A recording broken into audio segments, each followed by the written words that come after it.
আমার নবীর হাদিসে আছে তিনটা জিনিস দেরি করিও না। ওনার লাশ যখন জানাজার সামনে আসবে তাড়াতাড়ি জানাজা পরে কবর দিয়ে দাও, সামনে নিয়ে বক্তব্য দিও না। কথা কয় না, আসে না নাই?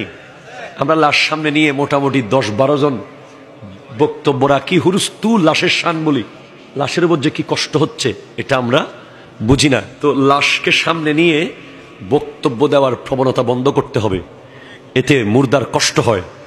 ওনার কারাগার থেকে উনি বের হয়ে গেছে, দুনিয়ার কারাগার থেকে, এখন উনি নেককার, ওনার জান্নাত অপেক্ষা করতেছে। আপনি 1 মিনিট এখানে কারাগারে রাখতেছেন জোর করে ওনাকে, ঠিক কিনা কথা জোরে বলেন?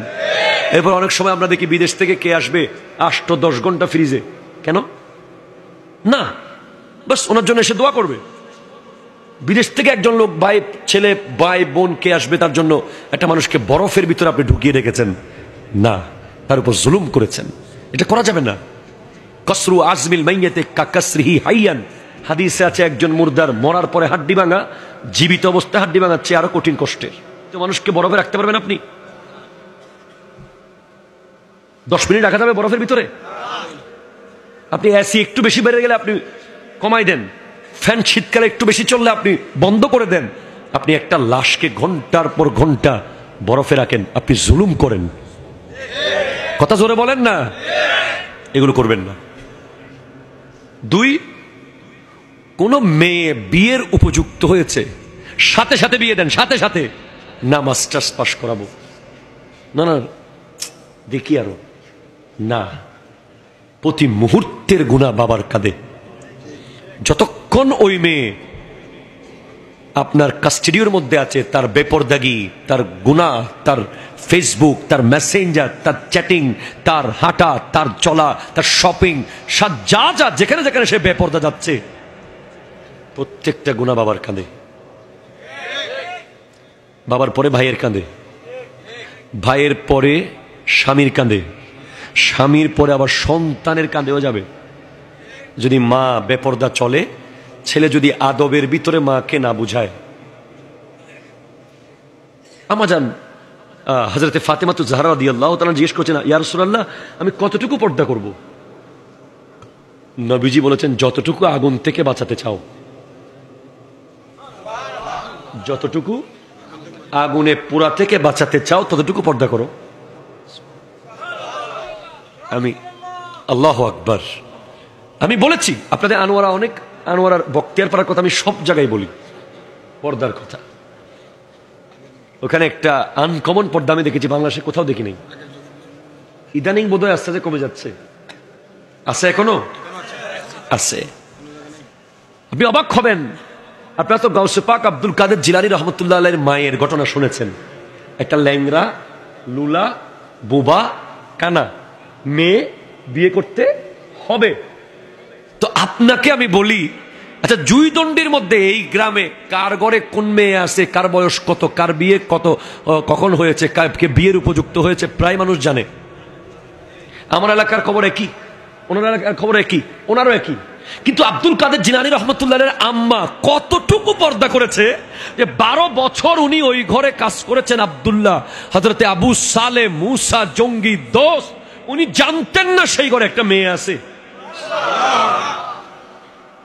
12 দিন লাগবে এখন জানতে? 12 দিন লাগতে পারে সর্বোচ্চ, গোটা গ্রামে কার ঘরে কয়টা মেয়ে আছে জানার জন্য। পর্দা কোন লেভেলের হলে 12 বছর কাজ করেছেন, জানেন নাই কোনোভাবে এখানে একটা মেয়ে আছে। এরকম একটা উদাহরণ আমি আপনাকে দিতে পারি, পৃথিবীতে অনেক জায়গায় এরকম উদাহরণ আছে, তবে আমার জানা একটা উদাহরণ আছে, দরবারে শ্রীকোট শরীফে যারা যারা গেছেন হুজুর কেবলার দরবারে, ওনারা এসে বলেছেন যে ওখানে কোনো নারীর অস্তিত্ব আছে কিনা জানা অসম্ভব।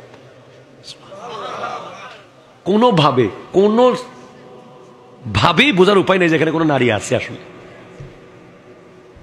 এই না হলে কি পেট থেকে আওলাদ রাসূলুল্লাহ সৈয়দ আহমদ শাহ শ্রীকুটি আসে? এই না হলে কি আল্লামা তৈয়ব শাহ কেবলার মতো জাত আসে? এই না হলে আল্লামা তাহের শাহ সাহেব কেবলা, যাকে দেখলে যুগের শ্রেষ্ঠ সুফিকে দেখছি মনে হয়, যিনি গ্লাসের ভিতর থেকে ফু দিয়েছেন, মৌলানা মুখতার আহমদ রেজভী হুজুরের মেয়ের মুখ দিয়ে আওয়াজ বের হওয়া শুরু হয়ে গেছে। গ্লাসে কোলেন নাই, গ্লাসের ভিতর থেকে ফু দিয়েছে। আরে ভাই, একটা শিম গাছ একটা পরুল গাছের দিকে তাকাইলে ভালো করে অবুক হদুগুম ফরুল শেষ, ঠিক কিনা বলেন না? একটা কাঁঠাল গাছে ও বারে দুগুণ হাট্টল। আপনি যে এই পেটটা দেখাচ্ছেন, আপনি যে শরীরের অঙ্গগুলো দেখাচ্ছেন, ওখান থেকে কি আর ওলি প্রডিউস হবে? হবে না। আমার মা বোনদের পর্দা এটা কোত্থেকে এসেছে? ও মেয়ে বিয়ের উপযুক্ত হয়েছে, সাথে সাথে বিয়ে, দায়িত্ব স্বামীর, ঠিক কিনা জোরে বলেন না? এবার স্বামীর আন্ডারে থাকবে, স্বামী বুঝবে। এখন এখন স্বামীও তো আবার মারাত্মক, বউয়ের ছবি ফেসবুকে না দিলে ওনার ভাত হজম হয় না। হ্যাঁ,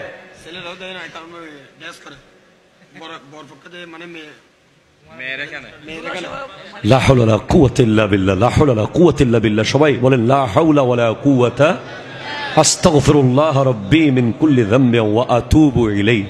আয় হায় হায়, ডান্স তো করে, দুঃখ লাগে যে ডান্স করা যে হারাম, এটাও মানে না। যে মনে করে যে এটা যদি বলেন আপনি এখন এই তুমি মেয়েদের অনুষ্ঠানে গিয়ে এটা কেন করলে? আরে সবাই করে।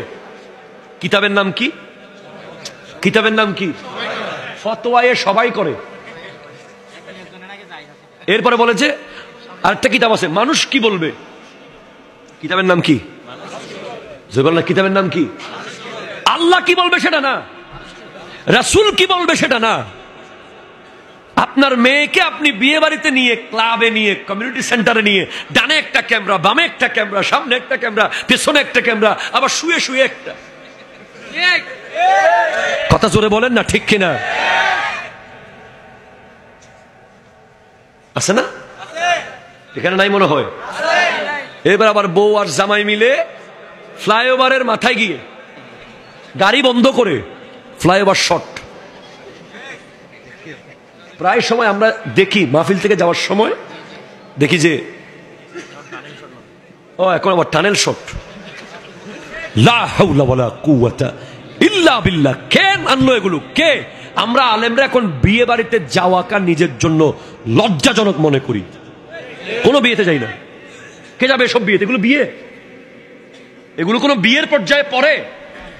কেন আপনি এগুলো করবেন? আপনার মন চাইলে আপনি বিলের মাঝখানে গিয়ে অন্য সময় নাচেন, কাপড় চুপড় তুলে নাচেন, জবাব আপনি আল্লাহকে দিয়েন। নবীজির সুন্নাহর মধ্যে আপনি তলোয়ার চালাচ্ছেন। কি একটা কারবার! এক কালার ড্রেস, সবাই এক কালার শাড়ি। ওরে বাবা রে বাবা! ওখান থেকে আসার পরে বলতে, দোস্ত আমি তো শেষ। এটা কি দেখলাম? জেনার বাজার, বিয়ে বাড়ি না। কি বলেন না? কি ব্যভিচারের একটা বাজার হয়ে গেছে বর্তমান বিয়ে বাড়ি। আপনি আমাকে ওল্ড বলেন, আপনি আমাকে প্রিমিটিভ বলেন, আপনি আমাকে শাইন বলেন, আপনি আমাকে খ্যাত বলেন, খ্যাত। আমি বলবো বর্তমানের বিয়ে বাড়িগুলো জেনার ফ্যাক্টরি হয়ে গেছে।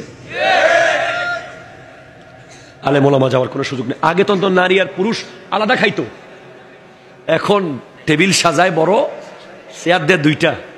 কার কার চেয়ার? বউয়ের একটা, জামাইয়ের একটা, বড় বড় চেয়ার। এরকম হুজুরদের ওয়াজের চেয়ার আছে না? তো ওখানে আরো 24 জনের চেয়ার। কে বসবে? তালতো ভাই। কে বসবে? দুলাভাই। হারাম, হারাম, হারাম। নিজের দেবরকে দেখা দেওয়া হারাম ইসলামে। দেখা দিতে হবে নেকাব পরে, পর্দা করে। এখন তো বললে তো অনেক কথা। কোথায় পাবেন আপনি গাউসে পাকের আম্মাকে? কোথায় পাবেন আপনি ফাতেমাতুজ জাহরা রাদিয়াল্লাহু তাআলা আনহাকে, যার পেট থেকে বের হয়েছে কারবালার ইমাম, ইমামে হোসেন, ইমামে হাসান মুজতবা? কোথায় পাবেন আপনি আম্মা জান আয়েশা সিদ্দিকাকে, যার মুখ দিয়ে ৩৫০০-এর কাছাকাছি হাদিস আমার নবীর থেকে নকল হয়েছে? কোথায় পাবেন সেই নারী? কোথায় পাবেন খাদিজাতুল কুবরা রাদিয়াল্লাহু তাআলা আনহাকে, যার পেট থেকে ফাতেমা বের হয়েছে? নাই। ৩ নম্বর হলো, প্রথমে ১ নম্বর কি ছিল? কোন লাশ সামনে এসেছে, সাথে সাথে কি দেন? দাফন করেন। ২, কোন নারী বিয়ের উপযুক্ত হয়েছে, সাথে সাথে বিয়ে দিয়ে দেন, তাহলে পুরুষ দিবেন না? এখন পুরুষের বিয়ে আটকে আছে কেন? হুজুর আমার বোন রয়ে গেছে, হুজুর বড় ভাই রয়ে গেছে, হুজুর গট্টা বাঁধি, হুজুর আব্বা আম্মা হজ করে আসুক। কেন না? আপনার বিয়ে আপনি ফানকিহু মা তাবা লাকুম মিনান নিসাই মাসনা ওয়া সুলাসা ওয়া রুবা। আপনি যখন বিয়ে করে ফেলবেন আপনি খেয়াল করবেন ইনকামে বরকত, আপনার চেহারার সৌন্দর্য, আপনার নামাজ, আপনার সবকিছু অন্যরকম। বিয়ে করার পরে গরিব হয়ে গেছে কোনো লোক আছে এরকম? দেখাইতে পারবেন একজন? বিয়ে করার পরে পয়সাও লইছে, ওই নারী নিজের রিজিক নিজে নিয়ে আসে, তোমারটা খেতে আসে না। আর ইসলাম তো বলেই দিয়েছে তোয়ামুল ওয়াহেদে ইয়াকফিল ইসনাইন, একজনের খাবার দুজনের জন্য যথেষ্ট। তোয়ামুল ইসনাইনে ইয়াকফিল আরবা, দুইজনের খাবার চারজনের জন্য যথেষ্ট। তোয়ামুল আরবাতে ইয়াকফিল সামানিয়া, চারজনের খাবার আটজনের জন্য